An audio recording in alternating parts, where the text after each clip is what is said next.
ఇప్పటికైనా మనం కళ్ళు తెరుచుకొని మన యథార్థ స్థితి మనం తెలుసుకొని ఈ యుద్ధంలో నుంచి ఎలాగో బయటపడటం మన ప్రథమ కర్తవ్యమని, తదనంతరం మనము మన దాస్య విముక్తికై స్వాతంత్ర సమరం సాగించటం మన ద్వితీయ కర్తవ్యమని గంభీరమైన ఉపన్యాసం చేశారు. ఆ ఉపన్యాసంతో అక్కడున్న చాలామంది యువకులు పులకాంకితులు, ఉత్తేజితులు అయ్యారు. తరువాత మనం ప్రస్తుత పరిస్థితుల్లో ఆయనెవరో గాంధీ అనే ఆయన ఏర్పాటు చేస్తున్న రెడ్ క్రాస్ సొసైటీలో చేరి వారితో సహకరించవలనా అక్కర్లేదా అనే విషయంపై చాలాసేపు తీవ్ర వాదోపవాదాలు జరిగిన పిమ్మట ఏ నిర్ణయమూ తీర్మానమూ లేకుండానే సభ ముగిసింది. ఈ సమావేశం జరిగిన తరువాత ఇండియన్ అసోసియేషన్లో కూడా వాతావరణం గంభీరంగా ఉంటూ వచ్చింది. మునుపటి ఉత్సాహము, నిర్భయము అందరిలోనూ మృగ్యమైనాయి.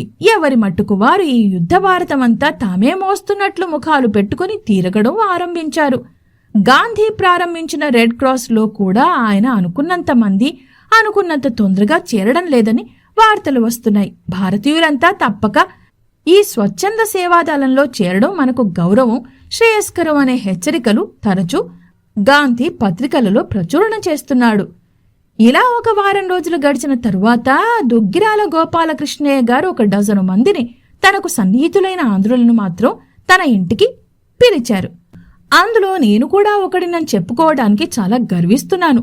టీ, పానీయం, పలహారాలు నిశ్శబ్దంగానే తొందరగానే ముగించాం. ఎప్పుడూ అలవాటు లేని ఈ సమావేశాన్ని ఈ పెద్ద మనిషి ఎందుకు ఏర్పాటు చేశాడా అని ఎవరి మట్టుకు వాళ్లు ఊహాగానాలు చేస్తున్నారు. పలహారాలు కాగానే, ఆయన గంట మోగించగానే ల్యాండ్ లేడీ వచ్చి ఈ కప్పులు వగైరా అన్నీ తీసుకుని టేబుల్ శుభ్రపరిచి వెళ్లగానే గోపాలకృష్ణయ్య గారు తలుపు తాళం బిగించారు. ఇది మమ్మల్ని అందరినీ ఆశ్చర్యచకితుల్ని చేసింది.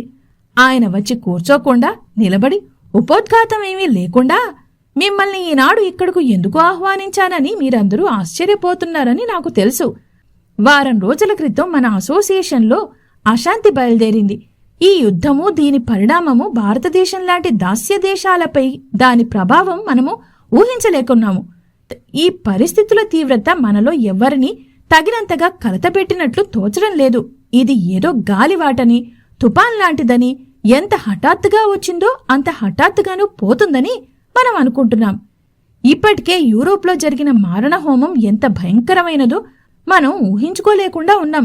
ఈ మారణహోమంలో మన భారతీయులను కూడా మన ప్రభువులు ఇక్కడకు రప్పించి వేల సంఖ్యలోనే లేక లక్షల సంఖ్యలోనైనా కూడా సమిధులుగా ఉపయోగించారు అన్న సంగతి మనకు పట్టినట్టు లేదా మనం పట్టించుకున్నట్టు తోచడం లేదు.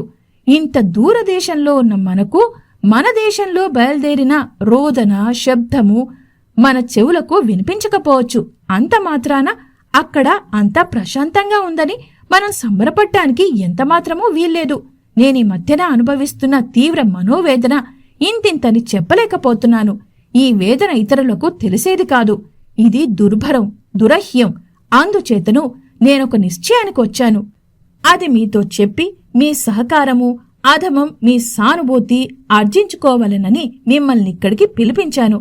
దేశం నన్ను పిలుస్తోంది. నేనక్కడ ఉండటం అత్యవసరమనిపిస్తోంది.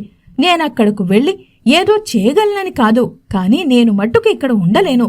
నా కర్తవ్యం అక్కడికి వెళ్లి నిర్ణయించుకోవాల్సింది. ఈ చదువు ఈనాడు కాకపోతే బతికి బాగుంటే మరోనాడు చదువుకోవచ్చు.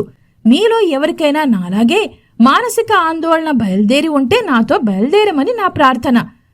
నిష్కల్మషమైన సంకల్ప బలంతో, అకుంఠిత కార్యదీక్షతో మనమొకరిద్దరం బయలుదేరినా అక్కడ మన వెంట బయలుదేరేవారు వందలు, వారి వెంట వేలు, వారి వెనువెంట లక్షలు బయలుదేరతారు అనే నమ్మకం నాకుంది. ఆయన మాట పూర్తి కాకుండానే బాగానే ఉంది కాని ఏదో కొంచెమైనా కనీస కార్యక్రమం మీరేమైనా ఆలోచించారా అని ఒక మిత్రుడు అడిగాడు. బాగుంది, మీరడగడం సబబే. నేను వివరాలేమీ చెప్పలేను, కాని స్థూలంగా ఒక ఊహ నాకు తోస్తోంది. నేను వెళ్లి 10 మందినో 100 మందినో కూడబెట్టుకుని ప్రతి పట్టణంలోనూ ఒక పోలీసు ఠాణాలపై దాడి చేసి అక్కడి ఆయుధాలను సంగ్రహించి వాళ్లను అసహాయ స్థితిలో, దుర్భర స్థితిలో పెట్టవలనని నా ఉద్దేశం.